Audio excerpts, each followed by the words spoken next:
If you love our country and love your children as much as I know that you do, stand and speak and vote your conscience. Vote for candidates up and down the ticket who you trust. Senator Ted Cruz has created quite the controversy today at the convention from his speech. It's really got the political world talking this morning. Today is the fourth and final day of the RNC, and Week News political contributor Dr. Bart Rossi is joining us in the studio with more on what's ahead today. And surely we have to talk about Ted Cruz and what his motivations may have been, taking that unusual step last night. Yeah, like Cruzgate. I mean, right. This is just crazy, and it's so dynamic and overwhelming because I think he's so underhanded, deceitful, manipulative here. And I'm just saying that, and we don't even know what the Republican folks are saying because it's much worse. Right. So I mean, what is the motive, though? He's a smart guy.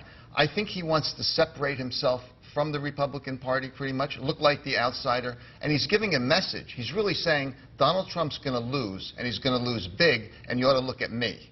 That's what I think he's really saying. And does that mean that he runs independently, or what does that mean going forward?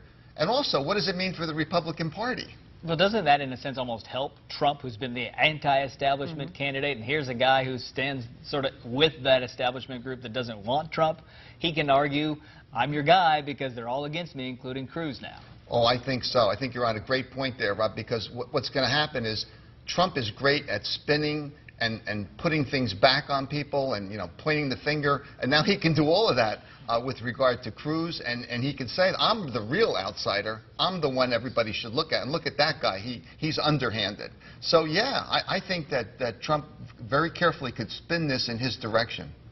Last night, Mike Pence was supposed to be the headliner. That was supposed to be the main thing we were talking about today.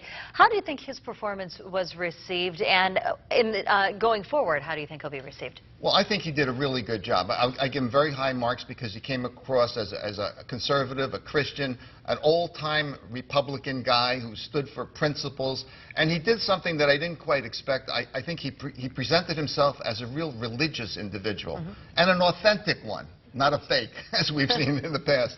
And I think that's believable to a lot of people. So, if you're really leaning more to the right, if you're more conservative, he's a guy who presents honorably, and I thought he did it in a strong performance. He didn't seem flat. I thought he was quite dynamic, and I think people who are leaning a little bit to the right are going to like him. Set up the Trump performance for us tonight. Ivanka Trump introducing her father as he accepts the nomination. What do they need to do? What do you think they'll do? Well, I think his daughter could actually pitch a little bit more to women and look good, which she will, I'm sure. And then he needs to talk about himself and being the boss, being comfortable in his own skin, running the country, and not being afraid to take a stand on anybody or against anyone.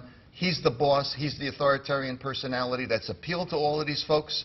And he's going to be consistent doing that. I don't see him changing, and I wouldn't advise him to change. He did win the primary. He is the candidate. And I also believe that he thinks he can win with that personality. He may not have to reach out to any of these other groups. So. All right, Dr. Bart Rossi, thank you so much for being here. We appreciate it. Breaking news this morning. I'll be right back.